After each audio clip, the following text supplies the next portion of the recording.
How y'all doing? This is Brian from Change is Good, and welcome to the channel. In this video, we're going to hunt through another $1,000 bag of quarters. That's 4,000 quarters. But before we get started, we're going to have to cut this bag open and make a nice shiny pile. Let's get to it. Boy, that sure is a pretty pile. We'll be looking for silver, West Points, proofs, NIFCs, or coins not intended for circulation, foreign coins, mint areas, and varieties, such as double dies or repunched mint marks. When this pile disappears, I'll be back with a recap of the finds. Well, exactly 3 hours and 4,000 quarters later, here's what we got to show for it. Let's check out our find. As you can see, we had one proof, a 1970S. Hasn't been in circulation very long either, in pretty good shape. Well, that's what we got. And of course you realize, this means more.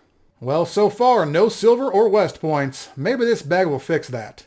When it's done, I'll be back with a recap. Okay, our second bag is done, and it was a bit better. Let's see what we got. We had two West Point quarters. This first one is a 2019, as there's no V75 privet mark here on the left side of the coin. This one is a San Antonio Missions, Texas design. I don't find this one very often, so it's a welcome sight. This next one's a 2020, as you can see that V75 privet mark over here on the left side. This one is a Marsh Billings Rockefeller, Vermont design. I almost never find this one, so this made me happy.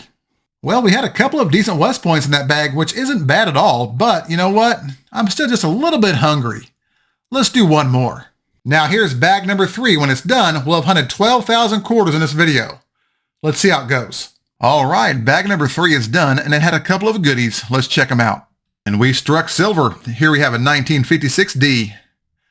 Not bad at all. We also had a West Point quarter. This one's a 2020. As you can see that B75 privet mark here on the left side. The Salt River Bay U.S. Virgin Islands design. All right, now let's check out a few highlights under the scope.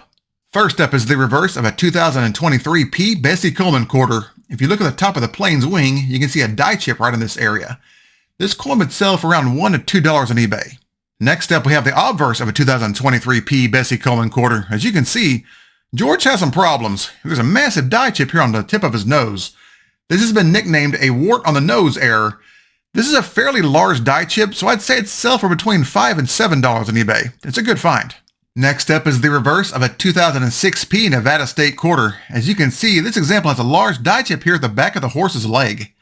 This error does have a nickname, but I won't repeat it here. A coin like this would sell for around $3 on eBay.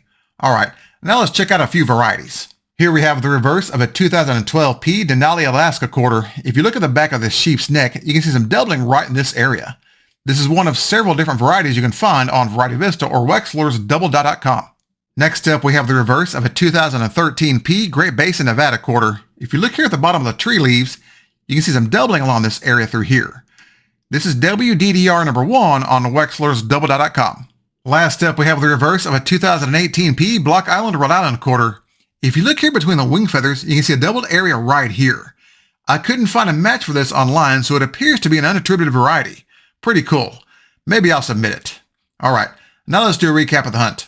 12,000 quarters later, and here's what we have. 1 silver, 3 West Points, a proof, and some nice mint areas and varieties. And as always, thank you all so much for watching. If you enjoyed this video, and it made you wish you owned a car wash, hit that thumbs up and subscribe. And if you have any feedback or questions about any of these finds, feel free to leave me a comment.